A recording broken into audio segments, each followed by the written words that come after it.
3-4 મહિના દસ્તક ફેરું રજૂઆત નગરપાલિકાના પ્રમુખને કરી કે ભાઈ આ નિર્દોષાનંદ વાટિકાનો રોડ ધોવાઈ ગયો છે, હેઠેથી 5 ફૂટ લગી ખાડો પડી ગયો છે, ધોવાઈ ગયો છે, આગળીએ કાલ એમ કરે અને આ જોખમમાં મૂકે, આ પથ્થર મૂકવા પડ્યા બધાને. અને એને એમ કે આપણે કાંઈક નગરપાલિકાના પ્રમુખ થઈએ કે કાંઈક થઈ ગયા છે એવી એને વેમ છે. અને આ નગરપાલિકાના એરિયામાં નહીં આવતું એવું અમારા મનને એવું લાગે છે કે નગરપાલિકામાં આ નિર્દોષાનંદ વાટિકા હોય જ નહીં એવું જ લાગે છે. નિર્દોષાનંદ વાટિકામાં 130 ઘર અટાણા હાલમાં રહે છે, પણ આ એને 100 ફેરું કીધું કે ભાઈ તું કર તો નગરપાલિકાના પ્રમુખને કોની હવા હોય કે અમને ખબર નથી. અને આ એ કામ એને કરવું નથી.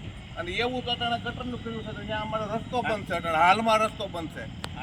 આની અંદર 3-4 ગાયું પડી કાઢવી પડી, ગાયું પડ્યું, એને કાઢવી પડી બહાર. છોકરા 2 સાયકલો હોતા પડ્યા, પછી આ પથ્થર મૂક્યા આડા.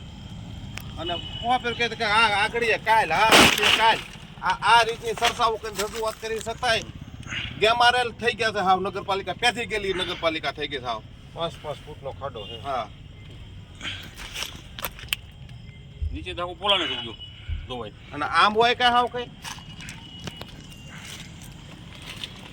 ભાજપની નગરપાલિકા અને ભાજપના અમે આગેવાન કાર્યકરો, અમારે કોઈ સાંભળવા વાળું નથી.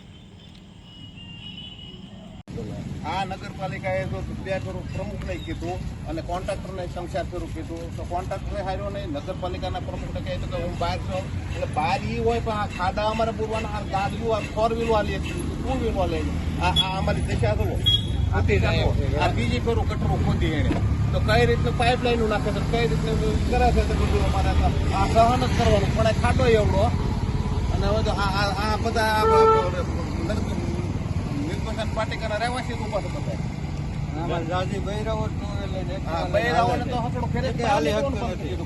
અને આ કોન્ટ્રાક્ટર કોણ છે એ અમને ખબર નથી. નિષ્પેડા કરે કોન્ટ્રાક્ટર હસોડો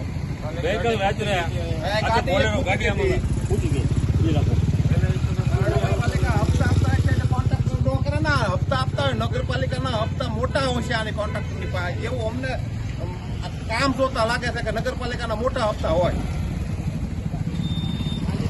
નગરપાલિકા તો શું છે, મેહુલભાઈ ત્રિવેદી સાહેબને એમ કે આપણે હવે કાયમિકના હવાલે થઈ ગયા છે, પણ મેહુલભાઈને કઈ ચૂંટણી આવે છે, કાલે જ આવે છે. મારી તમને અમે સમજી લેવું તમારી યારે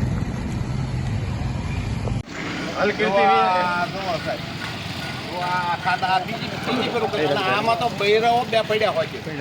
આમાં કાયદેસર તો બૈરાઓ 2 વ્હીલર બકાલું લેવા જાય તો આમાં શું કરવું?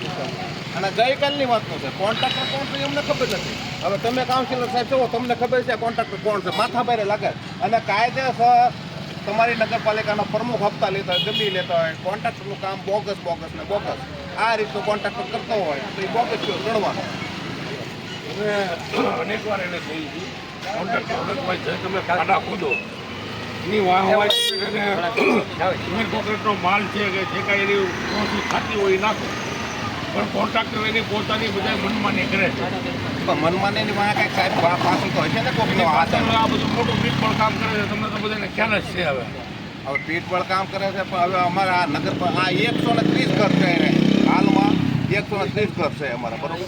હવે એ એક સંતાને પીડાવવાની જ વાત. દાદા, નગરપાલિકામાં કોઈ રથની ફરિયાદ કરીને આપણે તો હજી તો નામજોગ આપણા નામજોગ ત્યાં ખબર અને જ્યાંથી માણસ આવે ને એ અમુક મેં તમારી વિરોધની ફરિયાદ કરી હોય કે ભાઈ ટકાભાઈ આમ નામ કરે તો ટકાભાઈ પહેલા પેલો થાય, ફરિયાદી પાસે પેલું આવવું પડે.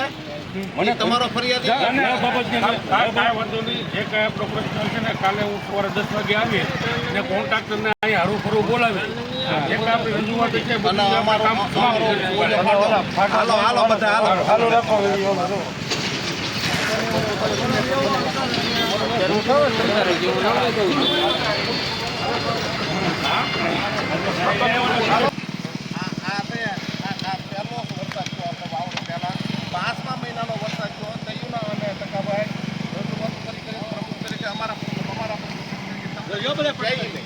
અમારા પ્રમુખ એટલે અમે કોઈને કહીએ નહીં.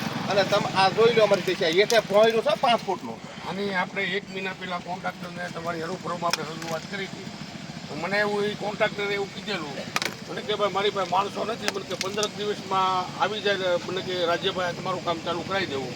પણ એ વખતે આજ 2 મહિના થવા આવશે. હવે નગરપાલિકાનો પ્રમુખ અમને હારતો નથી. અમે તમને વિનંતી કરીએ છીએ ટકાભાઈ કે માથે ઉભા રહીને તમે આટલું અમારું કામ કરાવી દો. અમે નોરતા પહેલા અમારા હિન્દુ તહેવારમાં નોરતા અમારા મહત્વના હોય. તમારે જેમ કેમ ઈદ હોય એમ અમારે નોરતા મહત્વના હોય. પણ નોરતામાં આ હાથે સિરીઝ કરી ઘનશ્યામભાઈ ડોબરિયા એ સિરીઝો કરી બધી એના પોતાના સ્વ ખર્ચે કે ભાઈ નોરતા હારા થતો હોય તો એનો વાંધો નહીં આપણે આલો કરો 30-35 હજાર રૂપિયાનો કોન્ટ્રાક્ટ ઘનશ્યામભાઈ આપ્યો બરોબર અને આ કર્યું તો આ મેન ઘનશ્યામભાઈ 100 ફેરું એનો રજૂઆતો કરી 100 ફેરું કીધું તો એ કહે કે હા કાલ અટાણા એને કીધું એટલે મગજ ફાટ્યો એવી એને જવાબ આપ્યો અમને એટલે અમારે 900 રૂપિયા કરવું પડ્યું તમને અમારે બોલાવવા પડ્યા તમે જ્યાં હોય ત્યાંથી તમારે 5 મિનિટ આવ્યા એટલે તમારો ખૂબ ખૂબ આભાર અને તમે આ અમારું કામ કરો એવી તમારી પાસે અમે અપેક્ષા રાખીએ છીએ. સવારે 10 વાગે હું કોન્ટ્રાક્ટરને બોલાવી લઉં.